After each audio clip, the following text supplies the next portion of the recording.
Welcome to Lecture 14 Memory Forensics in Cybersecurity Computer Forensics Lecture Series. Imagine a detective at a crime scene, but instead of fingerprints, they are hunting for digital clues hidden inside computer's memory. That's memory forensics. The science of analyzing a device's live memory, like snapping a photo of its brain mid-action. When a computer is turned off, critical evidence, malware, passwords, or unsaved files vanishes forever. This makes memory forensics crucial for catching cybercriminals, recovering hacked data, or exposing hidden activity like ransomware lurking in RAM or random access memory. How does it work? Tools like volatility scan memory dumps for patterns, sifting through digital rubble to find suspicious process, network connections, or encryption keys. It is a race against time to uncover the truth before evidence disappears. So, next time you hit shutdown, remember memory forensics is the silent guardian solving mysteries in the showdown and the shadows of your screen. Learning objectives and key concepts summarizing. We will be summarizing various types of digital forensics. The key concepts we will discuss in this lecture are memory structure in modern computers, capturing and analyzing memory using tools like volatility, and OS forensics, determining signs of malware in memory dumps, understanding how malware functions, and the list goes on. Let's look into this together in this lecture. Where are we heading?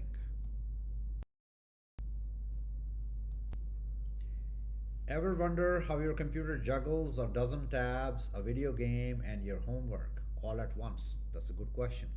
The answer lies in computer memory, the unsung hero that makes everything possible. Let's break it down.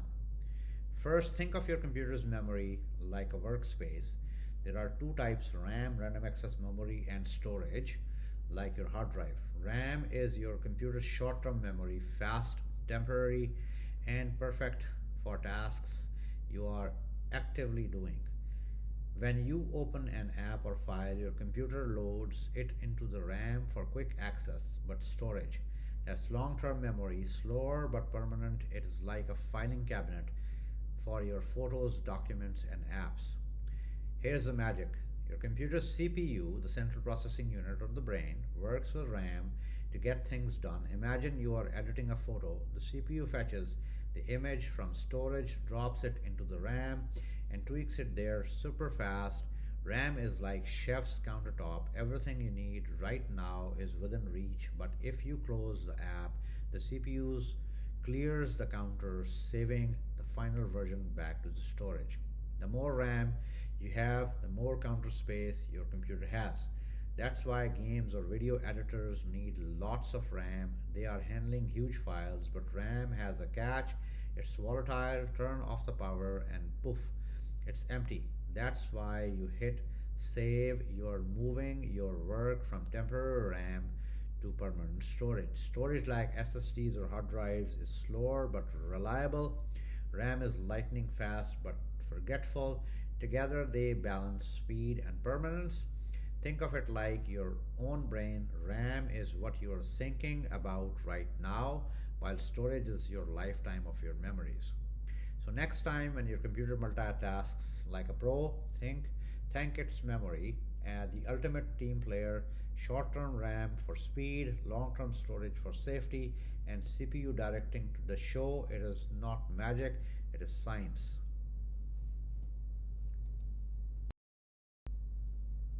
So as mentioned earlier, memory addresses register, MAR, holds addresses in memory in a CPU register, but it stores the memory addresses so data can be brought to the CPU or sent from the CPU to memory.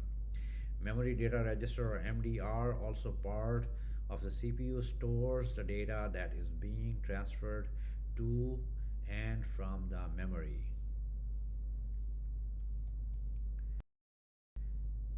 Stack versus heap.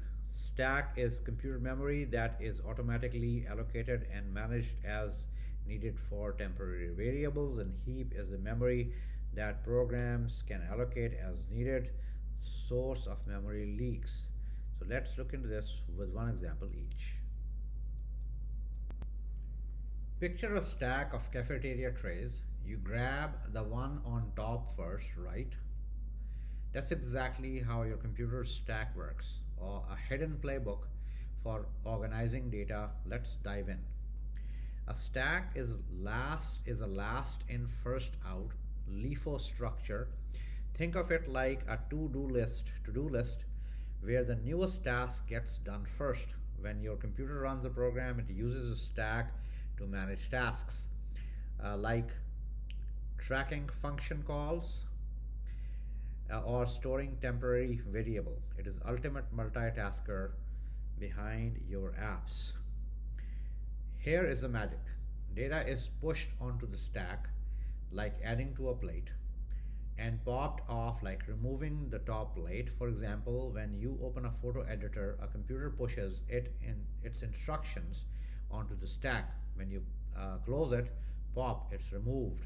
This keeps everything orderly for the CPU, like a chef prioritizing the freshest ingredient. Ever hit undo in a document? That's a stack in action. Each edit is pushed onto the stack, and undo pops the last change. Video games use stacks to track player moves, and browsers use them for your back button. It's everywhere, quietly keeping chaos at bay. The stack ensures speed and efficiency. Without it, your computer would get lost in its own tasks, like chef buried under recipes. But there is a catch. Overload the stack, say infinite loops, and you get stack overflow, a digital avalanche crashing your programs.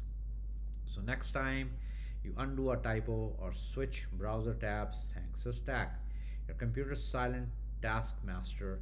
It's not glamorous, but it's the reason your tech just works. Remember, in the world of computing, sometimes the simplest ideas are the most powerful. Imagine a giant warehouse where you can stash anything, big or small, in any order. That's your computer's heap. Unlike the tidy stack, the heap is a flexible, free for all memory zone where programs grab space on the fly. Let's unpack how it powers your apps.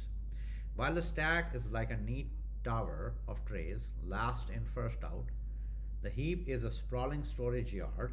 Here, programs dynamically request memory for tasks like loading a massive video file or creating a complex game world. The heap does not care when you add or remove data. It just finds space like Tetris for your computer's brain. When you open a photo editor, it might say, "Hey heap, I need space for this 4K image." The heap finds the chunk, marks it occupied, and hands over the keys. Done editing. The program must return to the space or risk a memory leak, like hoarding boxes until the warehouse is jammed. Tools like garbage collectors in Java and Python automate cleanup, but in languages like C, you manage it, no room for forgetfulness. Games use the heap to load sprawling worlds. Browsers use it to store tabs. Ever had 100 Chrome tabs open? Thank or blame the heap. It is also why apps don't crash when handling huge files. They borrow heap space as needed. Great power is equal to great responsibility. Mismanage the heap and you get leaks, wasted space, or fragmentation, scattered empty slots. It is like losing your keys in a messy room. Your computer slows down, hunting for unusable memory. The heap might not be as orderly as stack, but it is the reason your tech can handle big ideas. Next time you stream a movie or design a 3D model, remember the heap is the unsung hero making chaos look effortless. Keep it tidy and it will keep you turbocharged. Paging. Now let's look into this in the same fashion as we discussed stack and the heap. Ever wonder how your computer juggles 10 apps at once without freezing? Meet paging.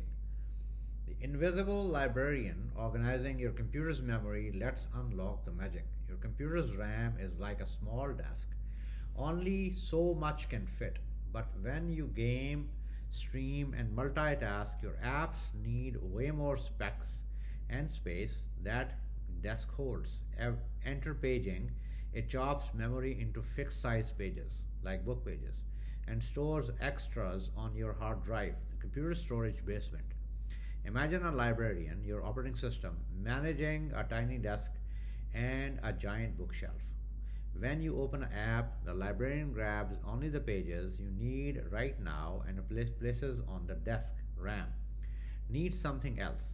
They swap out old pages for new ones, like replacing a textbook chapter with a recipe mid cook. This sleight of hand is called virtual memory, making your computer feels limitless. When or what if the desk does not have the pages you need? That's a page fault. The librarian sprints to the basement, fetches the missing page, and slips it onto the desk. It's like your phone reloading a tab you forgot. Annoying but quick. Paging lets you run Photoshop, Spotify, and 50 Chrome tabs at once. Without it, your computer would choke on big tasks. But be aware, too many pages for thrashing slows things down, like a librarian stuck running stairs all day. Next time your computer multitasks like a pro, thank paging. The unsung hero, another one, turning chaos into order. It is not magic, it is memory management. And remember, even tech has its librarians. Capturing memory. Let's look into this with an example. Imagine hitting a pause on your computer's brain to catch a hacker, recover a lost file, or solve a glitch. That is memory capturing. The ultimate time freeze trick for digital detectives. Let's dive in. Your computer's RAM is like whiteboard, constantly rewritten and erased, as we discussed earlier. Capturing memory is like snapping a photo of that whiteboard mid-action. It saves everything: open apps, hidden malware, even your half-written essay. But here is a catch. The second you power off, that whiteboard wipes clean.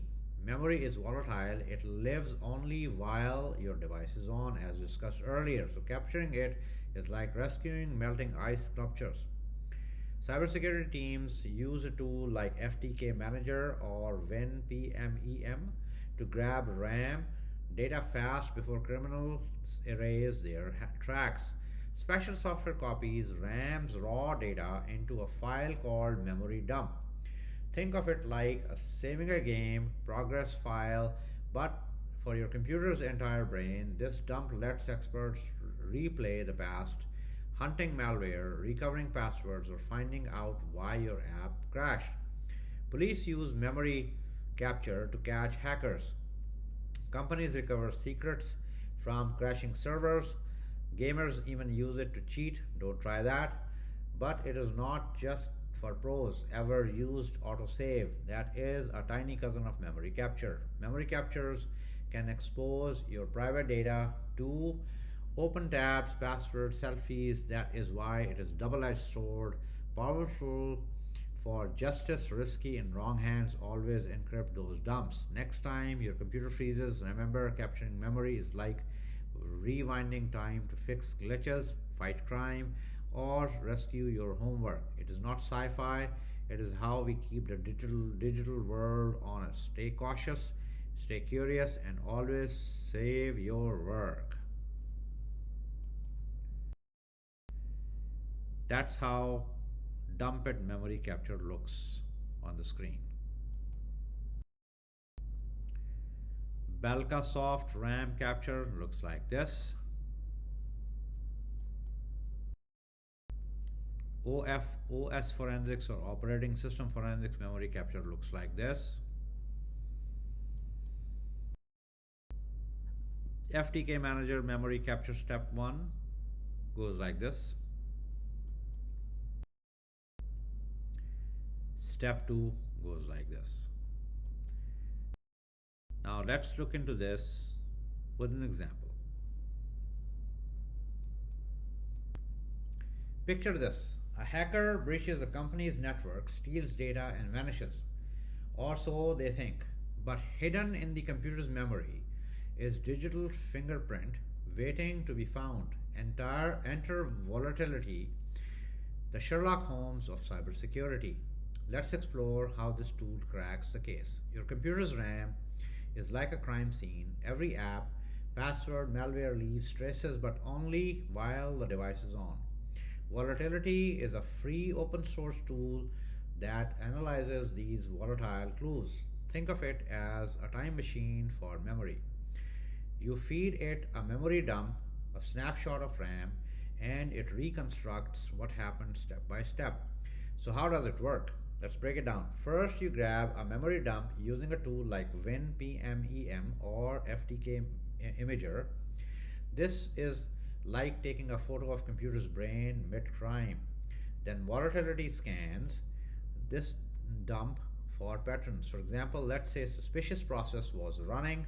Volatility's PS list command lists every active process, like checking a building security footage to see who was present, but hackers often hide. That is where PS scan comes in. It digs deep, finding processes that were deliberately erased from the logs. It is like spotting a suspect in a reflection they forgot to wipe. Next, volatility checks network connections with NetScan, NETSCAN. Imagine tracing a burglar's escape route. This shows every IP address that computer communicated with, exposing hidden malware, scaling and calling home, or stolen data being uploaded. But here is the coolest part. Volatility can detect malware in memory even if it has never been seen before. Using MALFIND, MALFIND, it hunts for code that does not belong, like finding a fake $20 bill in the stack of cash. It flags strange behavior. Is this program encryption files, ransomware? Is it hiding in a legit process like a wolf in sheep's clothing? Volatility even recovers secret like hash dump, command extracts, passwords, hashes, and memory critical for understanding what accounts were compromised. And clipboard reveals what a user copied last, maybe a password, credit card number, or confidential note. But it is not just for catching criminals. Ever had a program crash and lost hours of work? Volatility can recover unsaved files from RAM, like rescuing a burning document from a trash can. Now, it's not magic. You need some technical skill, like knowing which commands to run and how to interpret the output. But here is the good news. Volatility has a huge community and guides online. It's like having a detective squad at your back. So why does this matter? Because in our digital world, crimes don't happen in dusty alleys, they happen in RAM. Volatility turns you into a digital detective, solving mysteries hidden in ones and zeros. Whether you are stopping a hacker, debugging a crash, or just geeking out over tech, memory analysis is superpower worth learning. Next time you see a blue screen of death, don't panic. Think like a forensic analyst. Grab the memory dump, fire up volatility, and start sleuthing. And who knows, you might have just uncovered the clue that cracks the case. Volatility info looks like this.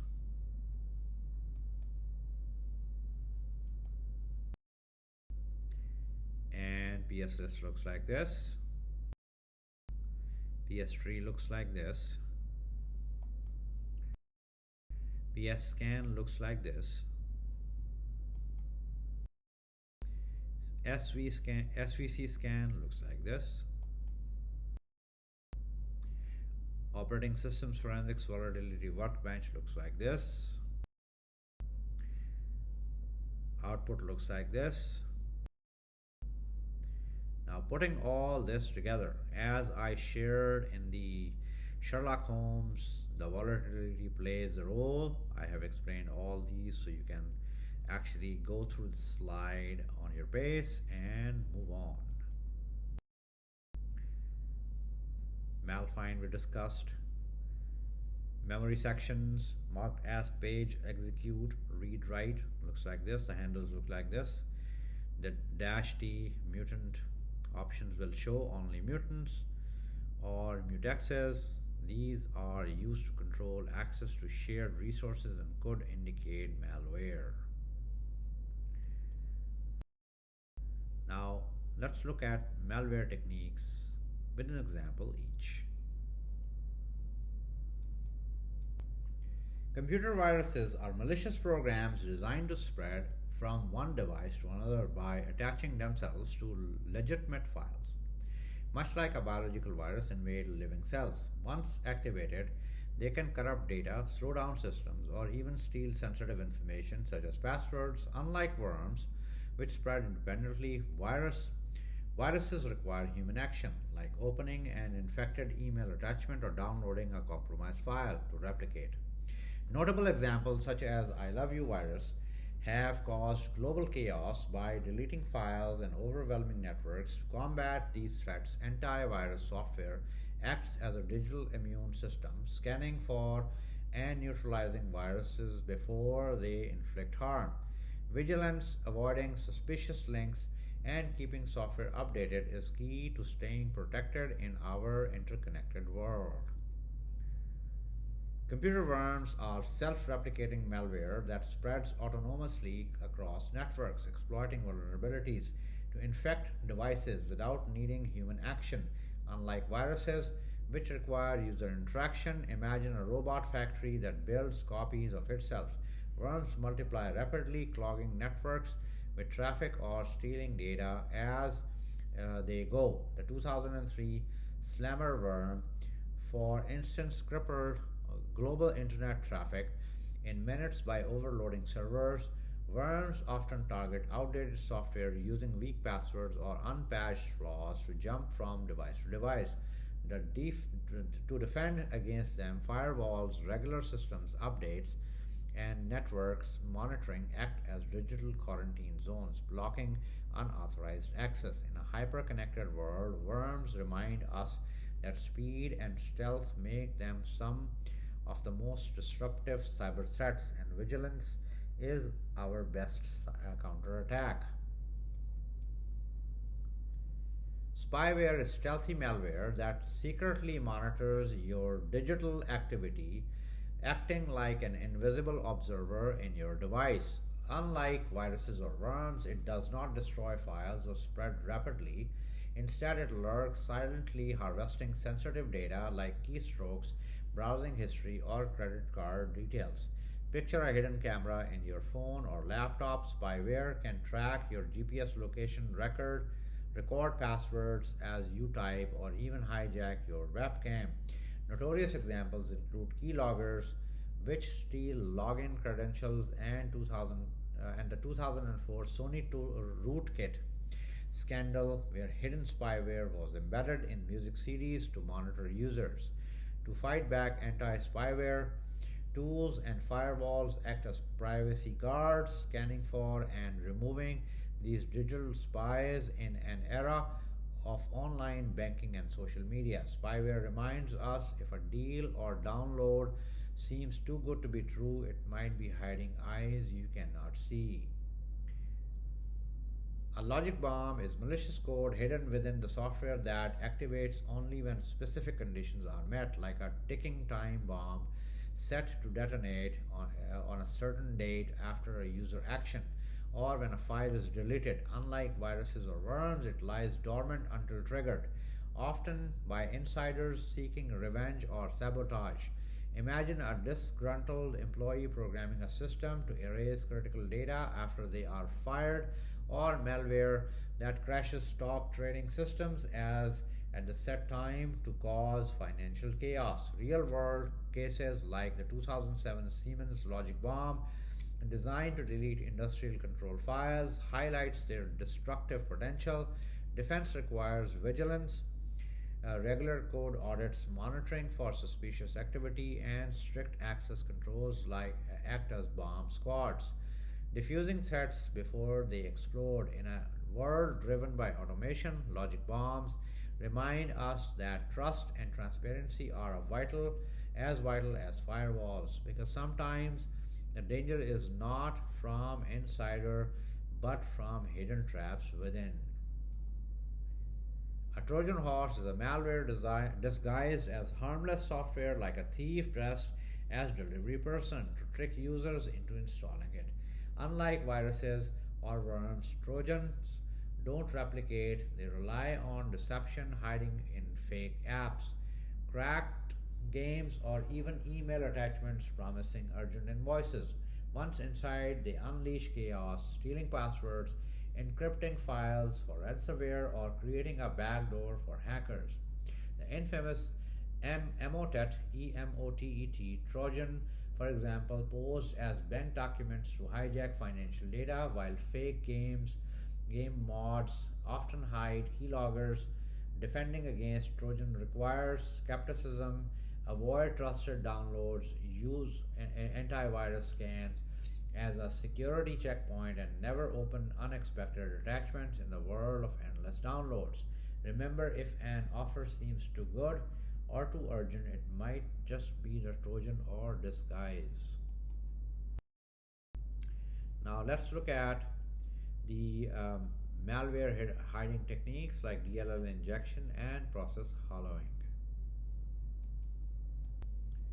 DLL injection is a stealthy cyber attack where malicious code sneaks into legitimate program by hijacking its dynamic link library or DLL files. Shared resources app used to function. Imagine a spy swapping a library book with a rigged copy, forcing the reader to unknowingly follow secret instructions. Attackers inject rogue DLLs into processes like web browsers or games, permitting them to eavesdrop on keystrokes, steal data, or even take full control of the system. For example, the notorious Stuxnet worm used DLL injection to sabotage nuclear centrifuges by masking its actions as normal operations. Defenses include antivirus tools that monitor for unauthorized DLLs and developers who sign code to verify its authenticity. In a digital world where even trusted apps can hide threats, DLL injection reminds sometimes danger lurks in the tool you think you know.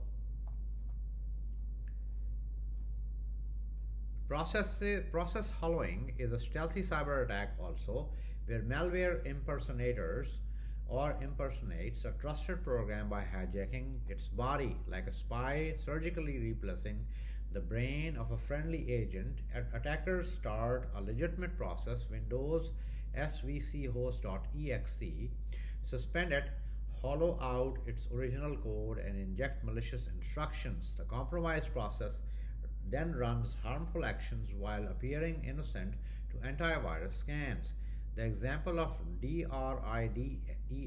Tridex banking Trojan used this trick to mimic system processes and steal financial data undetected. Defense include behavior-based antivirus tools that flag abnormal memory changes and systems enforcing zero trust or app permissions. In the world where the malware wears masks, process hollowing teaches us trust but verify. Even the apps you know might be imposters. The density scout looks like this. So let's finish this lecture with a complete scenario of looking at memory structure in modern computers, capturing the analyzing memory using tools like Volatility and OS forensics, determining signs of malware in memory dumps, understanding how malware functions in a university system if an attack happens. A university's network is a bustling hub where students download study materials, submit assignments, and access research databases, making it a prime target for viruses and worms.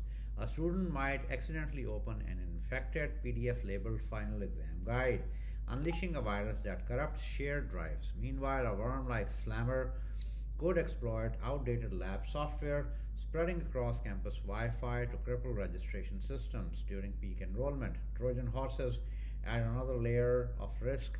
A malicious course scheduler app, disguised as legitimate, could steal login credentials, granting hackers access to sensitive faculty emails or financial aid records.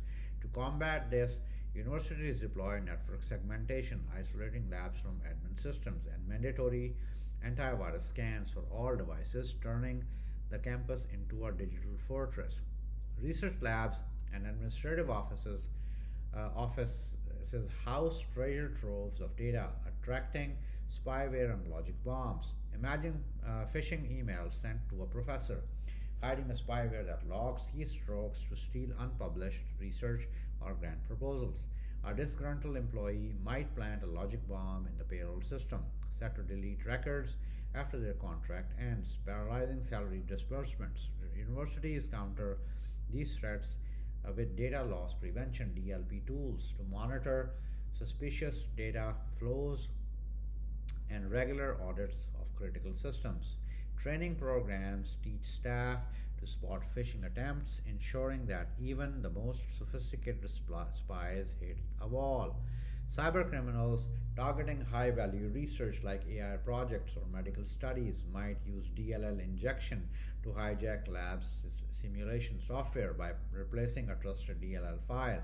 Attackers could leak data to competitors or alter results. Similarly, process hollowing could let malware mimic the university's learning management systems, such as Canvas or Blackboard, silently harvesting student IDs. To detect these, IT teams use behavioral analysis tool that flags anomalies like a legitimate process suddenly accessing unusual files. Code signing certificates and strict app whitelisting policies ensure only verified software run on campus machines. When the breaches occur, a university's cybersecurity team turns to memory forensics. Tools like Volatility analyze memory dumps from hacked servers, uncovering malware footprints, like a hidden keylogger in RAM or tracing a worm's path through network logs. Meanwhile, efficient paging ensures system juggle thousands of students' logins without slowdowns. However, poor memory management could lead to thrashing during exam weeks, where excessive paging crashes portals. Solutions include upgrading RAM in high traffic servers and optimizing virtual memory settings to keep the digital campus running smoothly. Even foundational components like the stack and heap pose risks. A buffer overflow attack exploiting a registration system stack could crash the entire platform, while heap corruption in a research database might expose sensitive data. Universities invest in secure coding training for developers and penetration testing to patch vulnerabilities. By integrating firewalls, encrypting the zero trust policies, the institution becomes a living lab for cybersecurity, teaching students to defend against tomorrow's threats while safeguarding today's innovations. Hopefully, this has been helpful. See you in the next lecture.